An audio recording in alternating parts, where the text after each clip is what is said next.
आपका एक बार फिर से स्वागत हमारे YouTube channel education for all में।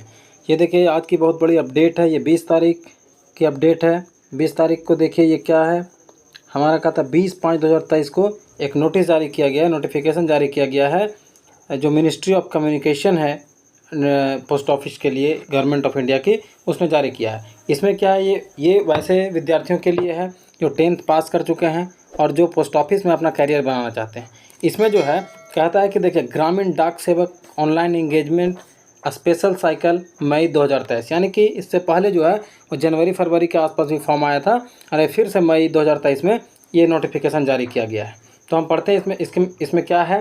देखिए कहता है कि online applications are invited from the eligible applicants for engagement as Gramin Dak Sevak GDS for branch postmaster and assistant branch postmaster. यानी कि कहता है कि GDS ने जो है, यानी कि जो पोस्ट ऑफिस है इंडिया का, उसने एक फॉर्म जारी किया, एक नोटिफिकेशन जारी किया है।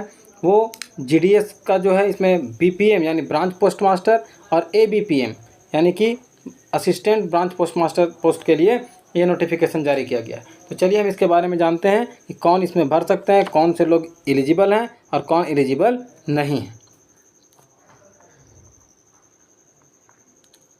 देखिए इसमें आगे आपका क्या है, कहता है कि इसका जो रजिस्ट्रेशन एंड सबमिशन डेट है, यानी कि कब से कब तक ये फॉर्म फिलअप होगा, तो कहता 22/5/2023 से, यानी कि ये कल से फॉर्म इसका फिलअप होना स्टार्ट हो गया है और 11/6/2023 तक ये फॉर्म फिलअप होगा। अच्छा, अगर इसमें कुछ गड़बड़ होता है फॉर्म भरने के समय में तो उसके लिए एडिट का एक ऑप्शन दिया है और वो 12/6/2023 से लेकर के 14/6/2023 यानी कि 3 दिनों तक जो है सो आप एडिट कर सकते हैं। अब उसमें कहता है कि देखिए क्या सैलरी होगा, तो BPM के लिए यानी ब्रांच पोस्ट मास्टर के लिए 12,000 रुपये से लेकर 29,380 रुपये पर मंथ होंगे और ABPM के लिए 10,000 रुपये से लेकर के 24,470 रुपये पर मंथ होंगे। अब देखिए आगे कहता है एलिजिबिलिटी क्राइटेरिया, यानी कि कौन इसको फॉर्म फिलअप कर सकता है। कम से कम 18 साल उम्र होना चाहिए और मैक्सिमम कहता है कि 40 साल इसके लिए उम्र होना चाहिए। उसके अलावा कहता है कि रिलैक्सेशन दिया गया है, जैसे आपका दिया जाता है नॉर्मली OBC को, SC ST को। तो यहाँ पे देखिए जो लोग शेड्यूल कास्ट या शेड्यूल ट्राइब में हैं उनको 5 वर्ष का रिलैक्सेशन है, जो OBC के हैं उनको 3 साल का रिलैक्सेशन है। इकोनॉमिकली वीकर सेक्शन यानी EWS यानी जनरल से जो है लेकिन वो EWS में है तो उनको कोई भी रिलैक्सेशन नहीं दिया गया है। फिर कहता है कि जो पर्सन विद डिसेबिलिटीज़ है जनरल कोटा से उसको 10 साल का, लेकिन पर्सन विद डिसेबिलिटीज़ है और साथ ही साथ वो OBC से है तो 13 साल के लिए, और कहता है कि अगर वो SC ST से है तो उसको 15 साल का जो सो रिलैक्सेशन दिया गया है एज में। उसके अलावा देखिए कहता है कि ये प्रोसेस क्या क्या है, कैसे इसका जो है सो आपका सिलेक्शन होगा। तो ध्यान रखिएगा यहाँ पे कि सिलेक्शन जो है इसमें जो है सो मेरिट लिस्ट के आधार पर होता है। और किसका मेरिट लिस्ट तैयार किया जाता है, तो देखिए जो आपका 10th स्टैंडर्ड में जो मार्क्स आया है उसी के आधार पर जो है सो इसका मेरिट लिस्ट तैयार किया जाता है। और इसमें एक बात ध्यान रखिएगा कि इसमें जैसे कुछ लोग CBSE से तो उनका जो है CBSE में CGPA सिस्टम में भी मार्क्स आता है। तो कहता है अगर किसी का CGPA सिस्टम है तो वो किस तरह से उसका मार्क्स कैलकुलेट होगा या फॉर्म भरते समय वो किस तरह से मार्क्स को अपना अपग्रेड करेंगे, किस तरह से लिखेंगे, वो लिखना है।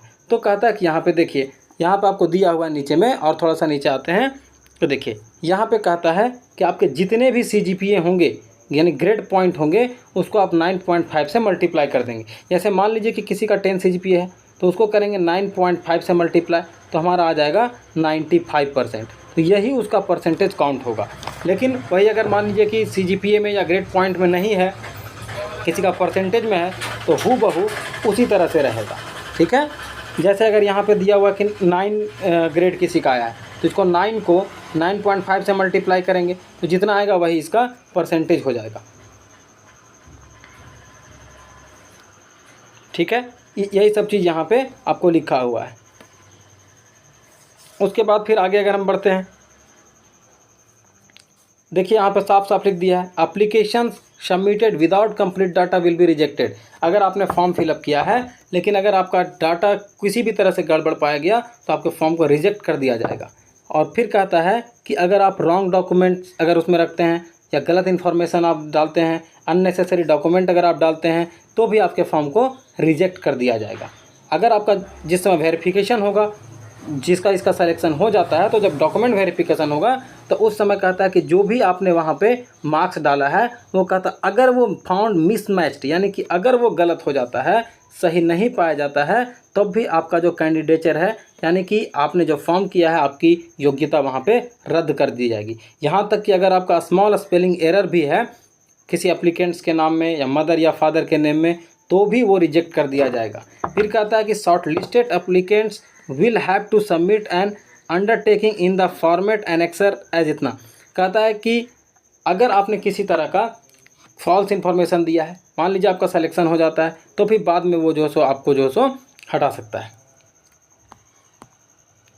आगे देखिए यहाँ पे क्या है, कहता है कि देखिए एप्लीकेशन फ़ी कितना होगा, तो ये 100 रुपये होंगे एप्लीकेशन फ़ी। फिर कहता है ये जो आप 100 रुपये देंगे वो कैसे दे सकते हैं, वो नेट पेमेंट से या यूपीआई से या क्रेडिट कार्ड से, डेबिट कार्ड से, आप किसी भी तरह से दे सकते हैं। उसके बाद क्वालिफ़िकेशन क्या होना चाहिए, तो क्वालिफ़िकेशन के लिए आप याद रखिएगा कि यहाँ पे 10th स्टैंडर्ड का जो मार्क्स है उसी के आधार पर आपका सिलेक्शन होगा। लेकिन मैथमेटिक्स और इंग्लिश ये 2 पेपर जो सो कंपलसरी होना चाहिए, ठीक है। और आप 10th कहीं से भी किसी भी बोर्ड से पास किए हों उससे दिक्कत नहीं है, लेकिन आपका 10th जो सो पास होना ज़रूरी है।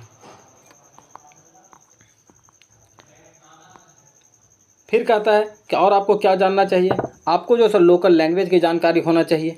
आप मतलब जिस जगह पे जहाँ पे आप नौकरी करना चाहते हैं वहाँ की जो क्षेत्रीय भाषा है उसके बारे में आपको जानकारी होना अनिवार्य है। उसके बाद और देखिए और भी क्या क्वालिफ़िकेशंस होना चाहिए, तो कहता है कि नॉलेज ऑफ कंप्यूटर होना चाहिए, आप यानी कंप्यूटर के बारे में जानकारी होना चाहिए, साइकिलिंग के बारे में जानकारी होना चाहिए, यानी कि आप साइकिल चलाना जानते हों। और फिर कहता है कि यही सिर्फ जो है सो एडिक्वेट मीन्स ऑफ लाइवलीहुड, मतलब सिर्फ और सिर्फ इसी पे आप आश्रित नहीं रहेंगे, इसके अलावा भी जो है सो कुछ आपका इनकम का सोर्स होना चाहिए। एज लिमिट कब काउंट किया जाएगा, तो यहाँ पे देखिए एज लिमिट जो है वो 11/6/2023 को काउंट किया जाएगा, और उस समय मिनिमम एज आपका कितना होना चाहिए, 18 साल होना चाहिए। तो ये करीब 12,000 से प्लस फॉर्म यहाँ पे आया है, और इसमें जो है सो लगभग 1100 से 1200 फॉर्म जो है सो झारखंड के लिए है, ठीक है। तो ये पूरा देश में आया है और इसको आप ज़रूर से ज़रूर इसको भरें। लेकिन एक बात ध्यान रखिएगा, वही लोग इसको भरें जो कम से कम 90% से अबव मार्क्स लाए हैं, क्योंकि आप देखिएगा कि 90% से कम वालों का सिलेक्शन जनरली होता ही नहीं है। इसका कट ऑफ जो है सो बहुत ज़्यादा हाई जाता है, वो करीब 99, 98% इस तरह से इसका कट ऑफ जाता है, ठीक है। अगर इसमें और किसी भी तरह का दिक्कत होगा तो आप हमें कमेंट जरूर कीजिए, लाइक कीजिए, सब्सक्राइब कीजिए और हमारे यूट्यूब चैनल से जुड़े हुए रहिए। फिर मिलेंगे इससे, अगर किसी भी तरह का और अपडेट आएगा तो हम फिर से आपके सामने हाजिर होंगे। तब तक के लिए धन्यवाद।